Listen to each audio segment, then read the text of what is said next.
Welcome to Parvati அம்மாச்சி சமையல். இன்றைக்கி நம்ம பார்க்க போகிற ரெசிபி என்னென்னா, ஒரு அருமையான டீ டைம் ஸ்நாக்ஸ் ரெசிபி, அதுவும் பக்கோடா ரெசிபி.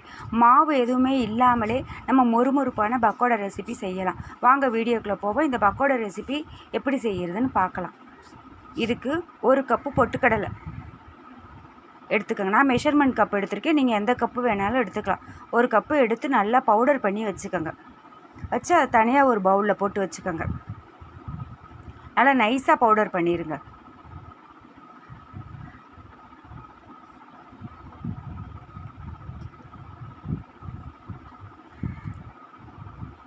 அதுக்கப்புறம் இன்னொரு பவுலில் நல்லா ஒரு 3லேருந்து 4 பெரிய வெங்காயத்தை நீட்டமாக நல்லா சன்னமாக நறுக்கி வச்சுக்கோங்க. அதில் தண்ணி விடும். அதுக்கு தேவையான அளவு முதல்ல உப்பு சேர்த்துக்கோங்க. இந்த நம்ம பக்கோடாவுக்கு தேவையான அளவு உப்பு சேர்த்துக்கோங்க. நல்லா ஒரு 1/2 ஸ்பூன் உப்பு சேர்த்துக்கோங்க. சேர்த்துட்டு முதல்ல நல்லா கைகளில் பிசைஞ்சிங்கன்னா அதில் நல்லா தண்ணி விட்டுக்கும்.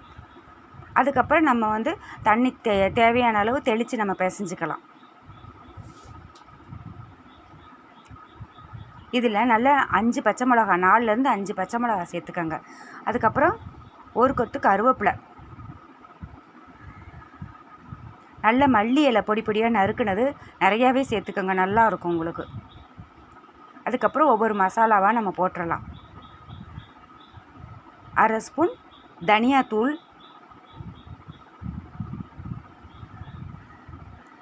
1/4 ஸ்பூன் ஜீரகத்தூள்,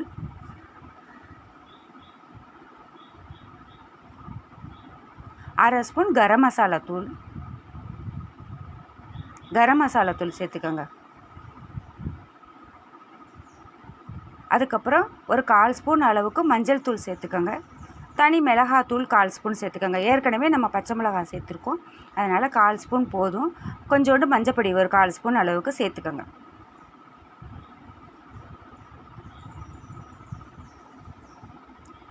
போட்டுட்டு எல்லாத்தையும் ஒன்றா நல்லா மிக்ஸ் பண்ணிக்கோங்க முதல்ல. அதுக்கப்புறம் ஒரு 1/2 கப்பு அளவுக்கு அரிசி மாவு சேர்த்துக்கோங்க. நம்ம பொட்டுக்கடலை மாவு எடுத்து வச்சுருக்கோம் பார்த்தீங்களா, அதில் சேர்த்துக்கோங்க. சேர்த்துட்டு நம்ம பிசைஞ்சு வச்ச வெங்காயத்தை அதில் நீங்கள் கலந்துக்கோங்க. கலந்துட்டு நல்லா எல்லாத்தையும் ஒன்றா மிக்ஸ் பண்ணுங்கள். பொட்டுக்கடலை மாவு, அரிசி மாவு, இப்போ நம்ம கலந்து வச்ச வெங்காயம் எல்லாம் நல்லா மிக்ஸ் பண்ணிவிட்டு கைகள்லேயே நல்லா பிசைஞ்சிங்கன்னா தண்ணி நல்லா விட்டுக்கும். அதுக்கப்புறம் நம்ம தண்ணி தெளித்து நமக்கு கொஞ்சமாக தண்ணி தேவைப்பட்டால் போதும், நிறையெல்லாம் இழுக்காது உங்களுக்கு. நல்லா பக்கோடா நம்ம போடுற அளவுக்கு நல்லா பிசைஞ்சிக்கோங்க. நல்லா உதுத்து போடுற அளவுக்கு நல்லா பிசைஞ்சிக்கோங்க. இது ரொம்ப நல்லா இருக்கும். உங்களுக்கு கடுக்குன்னே இருக்காது. வாயில் வச்ச உடனே உங்களுக்கு கடிக்கும் பொழுது உங்களுக்கு கடுக்குன்னு இருக்கும் சில பக்கோடா. இது அப்படி கிடையாது. நல்லா சாஃப்டாகவும் இருக்கும், நல்லா கரகரன்னு முறுமுறுப்பாக இருக்கும். கண்டிப்பாக வீட்டில் ட்ரை பண்ணி பாருங்கள். கண்டிப்பாக ஜீரகத்தூள் சேர்த்துக்கோங்க, கரம் மசாலா தூள் சேர்த்துக்கோங்க, மல்லித்தூள் சேர்த்துக்கோங்க. இது 3 தான் இதனுடைய டேஸ்ட்டே தூக்கி கொடுக்கறது. ரொம்ப நல்லா இருக்கும். இதில் பூண்டு வாசனையெல்லாம் தேவையே இல்லை உங்களுக்கு. இந்த வாசனை ரொம்ப நல்லா இருக்கும். இது நம்ம கடலை மாவு எதிர்பார்த்துட்டு காத்துட்ருக்க தேவையில்லை. நம்ம வீட்டில் கடலை மாவு இல்லைனாலும் டக்குன்னு நம்ம யாரும் கெஸ்ட்டு வந்துட்டால் பொட்டுக்கடலை இருக்கும். எப்பொழுதுமே வீட்டில் நம்ம பொட்டுக்கடலை வச்சுருப்போம். டக்குன்னு நம்ம செஞ்சிடலாம். அரிசி மாவும் வீட்டில் வச்சுருப்போம், உடனே நம்ம செஞ்சு கொடுத்துடலாம். கெஸ்ட்டு வந்துட்டாலும் இப்போ பிள்ளைங்களுக்கே நம்ம ஈவினிங் ஸ்நாக்ஸுக்கு டக்குன்னு நம்ம செஞ்சு கொடுத்துடலாம்.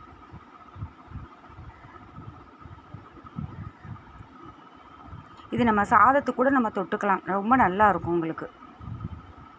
சாம்பார் சாதம், ரசம் சாதத்துக்கு கூட நம்ம தொட்டுக்கலாம், கரகரன்னு இருக்கும்.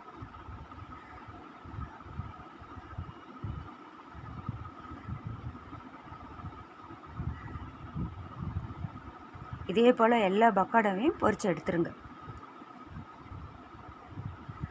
இது 10 நிமிஷத்துலேயே நம்ம செஞ்சிடலாம்.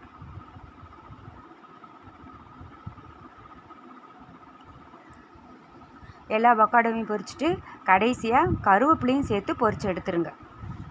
ஒரு கொத்து கருவேப்பிலையை வாசனைக்காக சேர்த்து பொரித்து எடுத்துருங்க. அருமையான கரகரப்பான பக்கோடா ரெடி ஆகிடுச்சு. கண்டிப்பாக வீட்டில் ட்ரை பண்ணி பாருங்கள். இந்த வீடியோ உங்களுக்கு பிடிச்சிருக்குன்னா லைக் பண்ணுங்கள், ஷேர் பண்ணுங்கள், சப்ஸ்கிரைப் பண்ணுங்கள். மறக்காமல் பெல் ஐக்கானை கிளிக் பண்ணுங்கள். தேங்க்யூ.